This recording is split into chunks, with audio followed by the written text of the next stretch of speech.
I'm Anthonix Maximus, and you're watching a new show. Yes, this is not Anthonix Maximus Reviews, but instead it's Anthonix Maximus Matinee. This is going to be a video about a movie that's currently in theaters. I won't give too much information, I will not be playing too many clips, but I will tell you my thoughts on this film. This is a spoiler video, so if you have not seen The Batman, I recommend that you turn this off and you watch The Batman. I have a lot to say about this film, but I'm not going to tell you to not see the movie. See, this is going to be a little bit different than before. If you ever seen cinema reviews, it's not exactly like that. Because I'm Anthonix Maximus, not that douchebag. I'm not going to put in the same amount of work that I do for Anthonix Maximus Reviews, because I want to be able to grab the camera and just throw my thoughts right at you. As you can see, it's filmed during the daytime,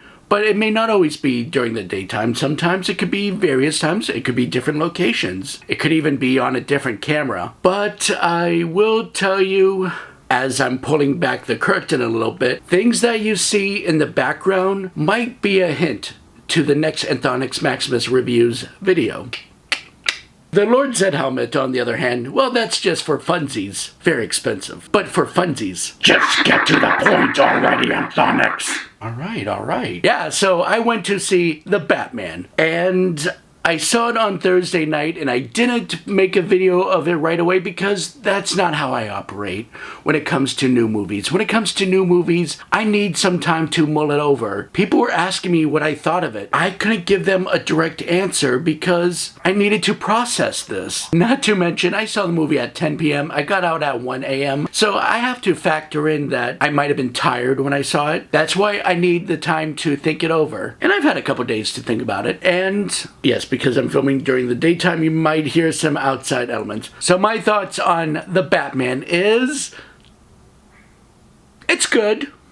It's pretty good. It's very good. But it does not deserve to be called one of the greatest superhero films out there. I'm not even sure if I would go as far as to call it the best Batman film either. Hear me out. Take my word for what it is. I might be a little bit salty because I wanted this to be a Ben Affleck Batman film. I wanted the DCEU to continue. I did not like the Joker for being outside the DCEU for that reason. But that's the problem with Warner Brothers and DC. Everything is done so hastily. I wish they had the same amount of foresight as the Marvel Cinematic Universe. But you have to accept that sometimes there'll be outside superhero films that don't quite fit into the DCEU. In the same way as those animated DC movies don't always exist in the same universe, but they come out at the same time.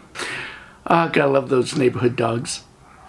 So let me break down the film this way. I won't go step by step with a plot. So funny thing about this spoiler review is I'm not going to give you the breakdown of the story because if you haven't seen this, chances are you're not watching this review because you don't want the spoiler. And if you have seen it, well, I'm just telling you something you already know. So I'm just going to stick to what I liked and did not like about the film. And I'm going to do it in a way of breaking down the characters. So let's talk about Colin Farrell's Penguin. I have to say, I would not have known that was Colin Farrell. He did a fantastic job just going outside of his element, and he actually gained the weight, and that is an excellent makeup job on him. I personally missed the top hat, I missed the monocle, I missed the umbrella, which is pretty much the signature Penguin thing, and the Penguin doesn't have a cigarette stick either, but that's kind of expected. Thank you, Motion Picture Association, because if anyone smokes, then it's gonna make the rating even higher. Nowadays, if you smoke in your film, then that could make the film a rated R. I think that's freaking stupid, but that's how it is. John Turturro is in a film as Carmine Falcone, the mob boss. He was first introduced to the public eye, outside the comic books, in Batman Begins. Now, when it comes to gangsters, I don't really have too many big rules about that because, you know, a gangster is a gangster. I just typically have low patience when it comes to John Turturro. I don't know if it's because the Transformers movies ruined it for me, or might have been because of the film Mr. Deeds. John Turturro Turturro can just rub me the wrong way sometimes. In this film, he sells me on the fact that he's a modern-day mobster. Now, for Jeffrey Wright as James Gordon, that's Gordon, not James Corden, James Gordon. He's not a commissioner yet. He's not a commissioner yet in this film. And when it comes to Jim Gordon, I actually don't have too many big rules in my own brain about how he should behave, because I've seen him in so many different iterations. As long as he plays the solid police officer that knows what's right and knows what's wrong, and he's also a father figure, then I'm pleased with that. But I really did like Jeffrey Wright as Jim Gordon. He got the glasses, he got the mustache. I'm pleased. And I also like that he's soft-spoken at times, but has no problem having the balls to put Batman up against the wall just to assert that, hey, he is still an officer and will not allow Batman to step over him. I did particularly like the scene where they have Batman in a holding, and Gordon does not allow any other police officer to get near him or even try to take the mask off. And to even show face, he even allows Batman to punch him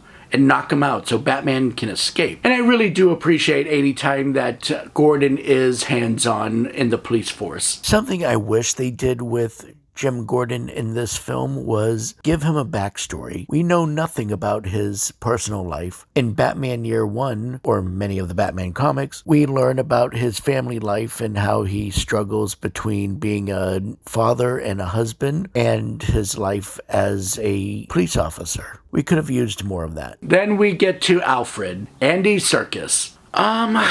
This is where we start differing on opinions. I like Andy Serkis, and I actually did like this Alfred.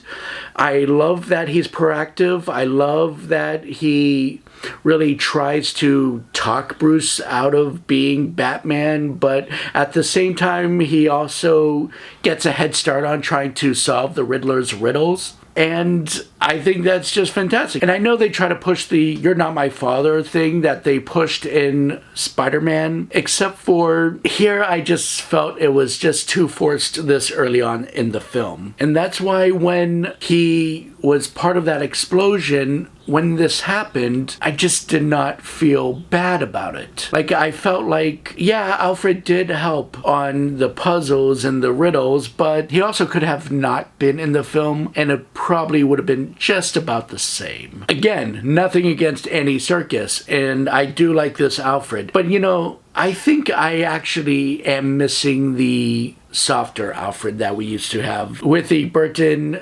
Schumacher films. I don't know, I just want a perfect combination of fatherly but also a hard ass. And I think the last time we got that on the big screen was probably Michael Caine. I was not pleased with Jeremy Irons as Alfred. It's almost like he was phoning it in.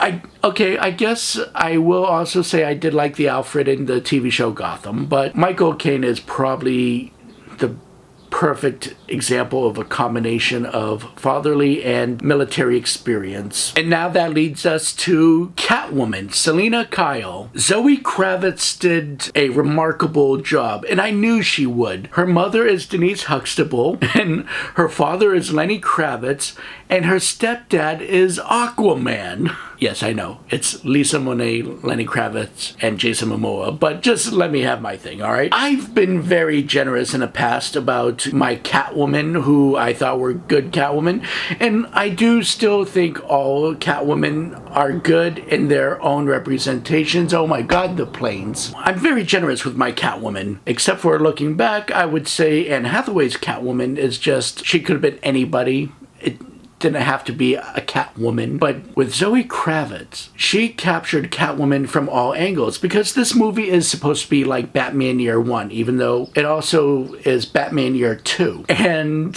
the birds.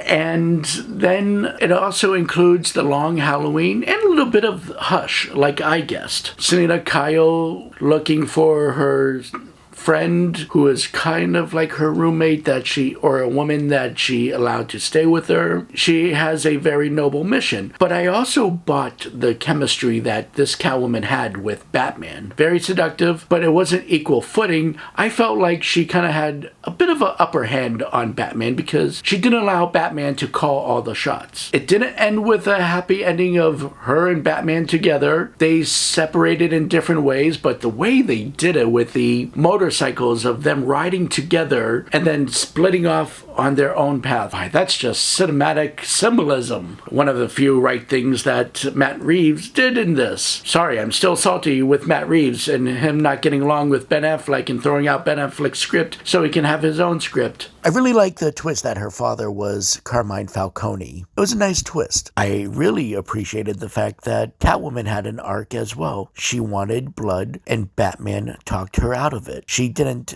do any killing. And let's talk about the Riddler, Paul Dano. I actually love Paul Dano as an actor. He can be very versatile in his roles. The first time I've seen him was in Swiss Army Man with Daniel Radcliffe, even though Daniel Radcliffe also worked with Robert Pattinson. It's a whole Daniel Radcliffe universe.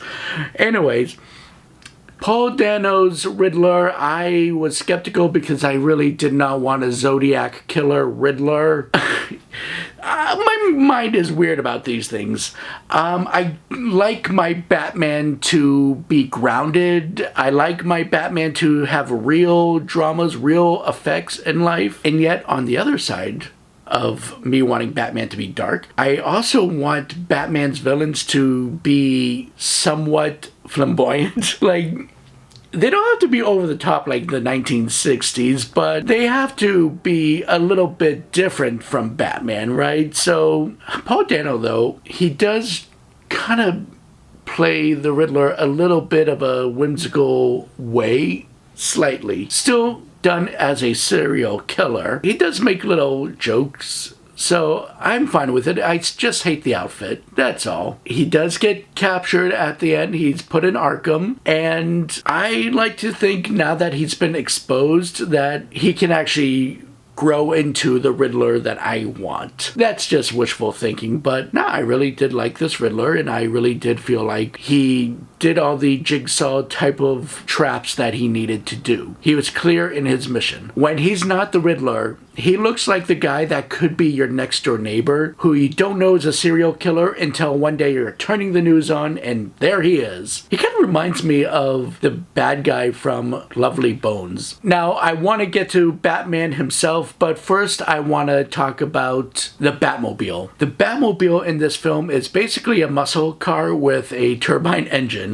and I'm okay with that. I like the sleek Batmobile. I don't like tanks used as Batmobiles. And also, he is supposed to be a young Batman. So yeah, sure, let's go with the muscle car. And then he has some incredible gadgets as well. This is why I'm giving it higher praise and why I could not say the movie is bad, because they had some unique, inventive gadgets. My favorite gadget that Batman has is his contact lenses. Contact lens camera. So he can take the lenses out and watch the footage from the night. And he's just up studying it. I actually like that. And I hope that continues. That really should be canon in the comics and everywhere else. Alright, so now let's talk about Gotham City itself, because Gotham City is a character. It always has been. One of the weaker elements from the Christopher Nolan Batman movies, the Dark Knight movies, is that his Gotham City, aside from Batman Begins, from Dark Knight and Dark Knight Rises, his Gotham City was an amalgamation of Chicago, New York, and Philly. I don't want that in my Batman films. I don't want to look at the Batman skyline and see Brooklyn Bridge. And in this film, they actually got it about right. They really did look like a hellish place to be. Always dirty, always dark, always damp.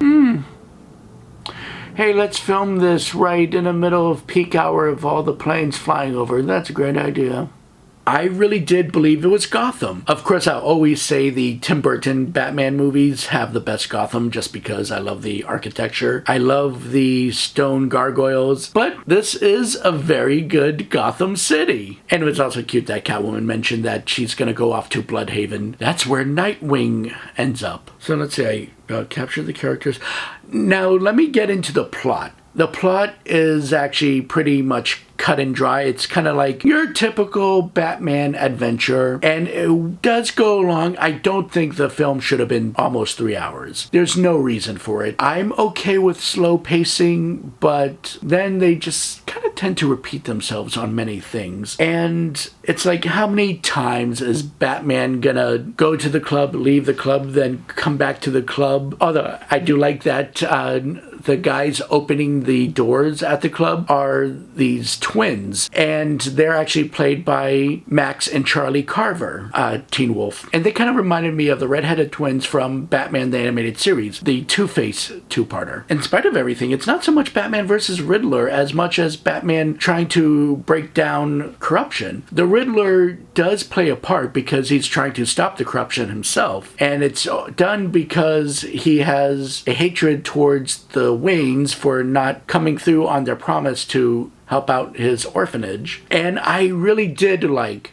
that they tapped into, is Thomas Wayne a bad man or is he a good man? And we never really get the answer for it because everybody's answers changes. I think Alfred, when he wakes up from his little coma, when Alfred says that Thomas was a good man, I just have to take his word for it. I especially loved that they hinted at Martha having a mental illness because, well, it really explains a lot about Batman himself, as it is a trait that does get passed down. But also, it makes more sense to me where in the Flashpoint Elseworld, instead of Batman's parents getting killed, it's Bruce Wayne getting killed, making Thomas become Batman, and it also made Martha become Joker. So it actually does piece together pretty well. Sorry about the lighting. As you can see, I'm filming as it gets close to dark. So I really did like those elements thrown into this. Now let's talk about the final part, the one thing that really just kind of kept me from loving this film, and that is Batman himself. And this is a critique on the writing. It's not a critique on Robert Pattinson, because I like Robert Pattinson. I really feel like people unfairly gave him shit because of Twilight, but the fact is, Robert Pattinson is a good actor. He actually is charismatic. I've seen him have fun as a character. So to make him this emo Bruce Wayne, it really upset me because Batman is supposed to be the dark one and Bruce Wayne is supposed to be the fun one. And really, it's actually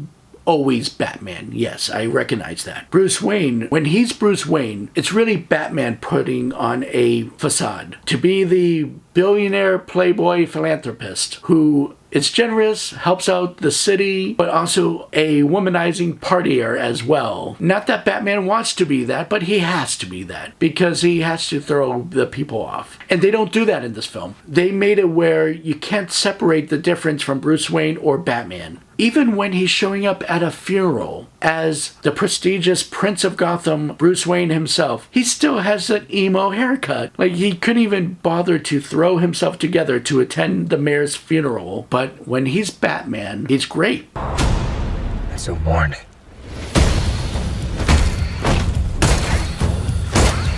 Ooh, we got the Anthonix Maximus lighting now.